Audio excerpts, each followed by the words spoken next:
Hello friends, welcome back to my channel. తన ex husband Naga Chaitanya వివాహం తర్వాత సమంత కూడా తన లైఫ్లో ముందుకు వెళ్ళాలని నిర్ణయించుకున్నారు. 2025లో సమంత రెండోసారి వివాహం చేసుకోవాలని ప్లానింగ్ చేస్తున్నట్టు తెలుస్తుంది. సమంత స్వయంగా తన వివాహం గురించి వస్తున్న పుకార్లకు ఆజ్ఞం పోసింది. 4th డిసెంబర్ హైదరాబాద్లో నాగచైతన్య శోభితాల వివాహం చాలా ఘనంగా జరిగింది. ఈ పెళ్లికి సంబంధించిన ఫొటోస్, వీడియోస్ సోషల్ మీడియాలో చాలా వైరల్ అయ్యాయి. నాగచైతన్యకి ఇది రెండో వివాహం. 2016లో నాగచైతన్య సమంతల వివాహం జరిగింది. ఇది జరిగిన 5 సంవత్సరాల తర్వాత వీరిద్దరూ విడిపోయారు. డివోర్స్ తర్వాత నాగచైతన్య శోభితతో డేటింగ్ మొదలుపెట్టారు. ఇప్పుడు ఫైనల్గా వీరిద్దరూ పెళ్లి కూడా చేసుకున్నారు.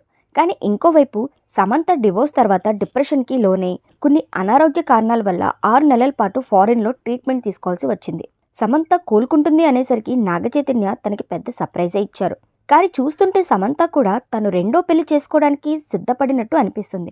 ఫ్యాన్స్కి తన పెళ్లి గురించి హింట్ ఇస్తూ సమంత గారు ఇన్స్టాగ్రామ్లో ఒక ట్వీట్ చేశారు.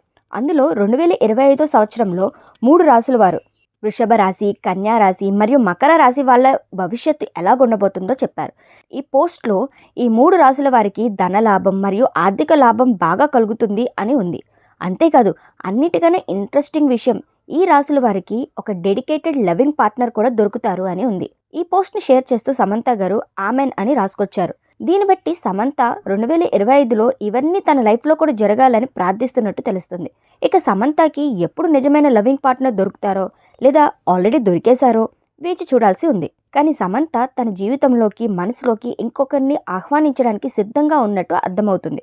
మరి ఈ విషయంలో మీరేమనుకుంటున్నారో కింద కామెంట్ రూపంలో మాకు తెలియజేయండి. ఇలాంటి మరిన్ని ఆసక్తికరమైన అంశాల కోసం నా ఛానల్ని సబ్స్క్రైబ్ చేసుకుని బెల్ ఐకాన్ని క్లిక్ చేయడం మర్చిపోకండి.